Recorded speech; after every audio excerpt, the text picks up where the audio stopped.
Czy kiedykolwiek mieliście potrzebę posiadania mikrofonu bezprzewodowego, jednak ich jakość i cena Was odpychały? Albo potrzebowaliście mikrofonu, żeby porozumieć się w grze lub na Discordzie, jednak żadnego nie mieliście pod ręką? Jeśli odpowiedź na któreś z tych pytań brzmi tak, to ten film jest właśnie dla Was. Cześć, witam wszystkich bardzo serdecznie, ja jestem Igor, a dzisiaj przedstawię Wam aplikację, która z Waszego telefonu za darmo stworzy mikrofon do dowolnego użytku na komputerze. Jednak zanim zaczniemy, chciałbym Was zaprosić na mojego Twitcha Jigel Podłoga, gdzie ze znajomymi często gramy w gierki, wygłupiamy się i nie tylko. Polecam też naszego Discorda, na którym możecie z nami porozmawiać, otrzymywać informacje o eventach związanych z nami, jak i uzyskać pomoc techniczną. Również zachęcam Was do wsparcia mnie. Wszystkie linki macie w opisie, a ja zapraszam Was do oglądania. Na początku będziemy potrzebowali aplikację Vomic. Musimy ją zainstalować na telefonie, jak i na komputerze. Dostępna jest tylko na Androida, iOS i Windowsa. Niestety Linux i macOS nie są wspierane. W opisie podrzucam oficjalne linki do pobrania jej. Po zainstalowaniu na telefonie pokazuje się mniej więcej taki interfejs. Mamy tutaj informacje o IP i porcie. Będzie to nam potem potrzebne do połączenia. Mamy przycisk startu serwera, wyciszenia mikrofonu oraz jednocześnie w menu mamy przyciski podgłaszania i ściszania mikrofonu. Jednak ta opcja jest płatna, a subskrypcja kosztuje 4,39 za miesiąc, a 21,99 na rok. Dodatkowo jednak ta subskrypcja usuwa nam reklamy. W ustawieniach wybieramy tryb połączenia. W moim przypadku będzie to Wi-Fi, ponieważ jest to opcja najbardziej uniwersalna. Jednak można wybrać też Bluetooth, USB lub Wi-Fi Direct. Również mamy tutaj tryby mikrofonu. Nie do końca wiem, co one robią, jednak trzeci dla mnie jest najlepszy, ponieważ na pierwszym mikrofon albo brzmi bardzo słabo, albo jest strasznie głośny. Ale zależy to od mikrofonu i od telefonu.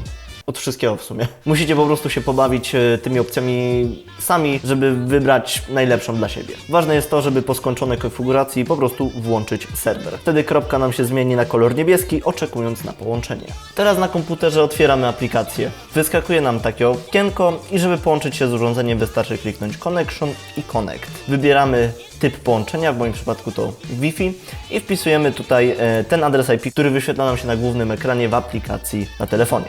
Klikamy Connect. Jak sami widzicie, wszystko jest połączone. W aplikacji nam się zmieniła kropka na zielone. Aby się rozłączyć, klikamy Connection i Disconnect. Również w samej aplikacji mamy możliwość odsłuchu. Wystarczy kliknąć Options i Play in Speaker.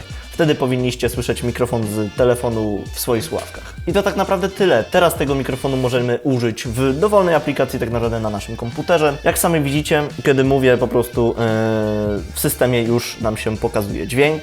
W moim przypadku użyjemy tego mikrofonu w OBS-ie. Wystarczy, że dodam sobie wejście dźwięku, cyk, mikrofon.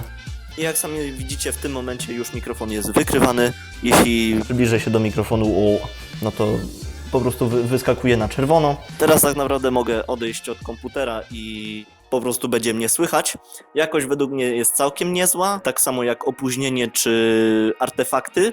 Jednak jeśli wokół Was jest dużo sieci Wi-Fi, to sama transmisja może być troszeczkę zaburzona. I tak naprawdę w tym rozwiązaniu najlepsze jest to, że teraz do telefonu mogę podpiąć na przykład mój mikrofon krawatowy, którego aktualnie używam. Albo jeśli nawet takiego nie macie, możecie podpiąć najzwyklejsze słuchawki od telefonu, jakieś stare, które mają po prostu mikrofon, albo dowolny mikrofon na jacka i możecie go po prostu używać bezprzewodowo, możecie go używać, tak naprawdę to będzie miało znacznie lepszą jakość niż Wasz układ dźwiękowy, czyli jednocześnie będzie znacznie mniej szumu, będzie mniej artefaktów, nie będzie tego dziwnego tłumienia zakłóceń i dzięki temu możecie mieć tak naprawdę nie dość, że kartę dźwiękową za darmo, to jeszcze mikrofon bezprzewodowy za darmo. Jak dla mnie super. Dla mnie się to mega przyda, na przykład podczas tego, jak mam streamy z tego, jak gram na VR-ce, sam mikrofon z Oculusa nie jest idealny, a to będzie znacznie lepszym rozwiązaniem i przy okazji nie będę musiał mieć cały czas założonego headsetu po to, żeby z Wami rozmawiać. No i teraz mogę być sobie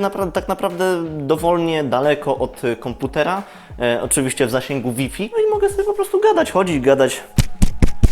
Jak sami widzicie, aplikacja jest włączona, nie wiem czy to widzicie, ale w każdym razie jest łapany z niej dźwięk. No i na przykład w tym momencie również mogę podłączyć do telefonu mikrofon USB, oczywiście przez przejściówkę. No i w tym momencie po prostu poprzez podłączony mikrofon USB mogę rozmawiać do Was bezprzewodowo. Przydatna opcja bardzo przy podcastach, może w takim użyciu niezbyt, ale na transmisjach na żywo jak najbardziej według mnie świetna opcja. Chciałem Wam jeszcze wspomnieć o problemach. Przede wszystkim słyszałem, że aplikacja po pewnym czasie potrafi się sama rozłączyć. Sam tego nie testowałem, jednak rozwiązaniem może być zaznaczenie opcji Auto Reconnect w zakładce Options. Podczas problemów z instalacją, jeśli wyskakuje nam błąd o braku bibliotek, należy upewnić się, że na komputerze zainstalowane są VC Runtime x86, a w przypadku innych błędów należy upewnić się, że uruchamiamy instalator za pomocą administratora oraz że żadna aplikacja nie blokuje nam instalacji. Podczas problemu z połączeniem należy upewnić się, że aplikacja na telefonie ma odpowiednie permisje, a na komputerze czy zapora nie blokuje nam połączenia. W każdym razie to na tyle. Bardzo Wam dziękuję za oglądanie. Jeśli ten film był przydatny, zapraszam Was do zostawienia łapki w górę. Mile widziana też jest subskrypcja. Jeśli macie jakiekolwiek problemy, piszcie je w komentarzach albo na kanale Pomocy Technicznej. Ja się z Wami żegnam. Do zobaczenia. Trzymajcie się. Cześć.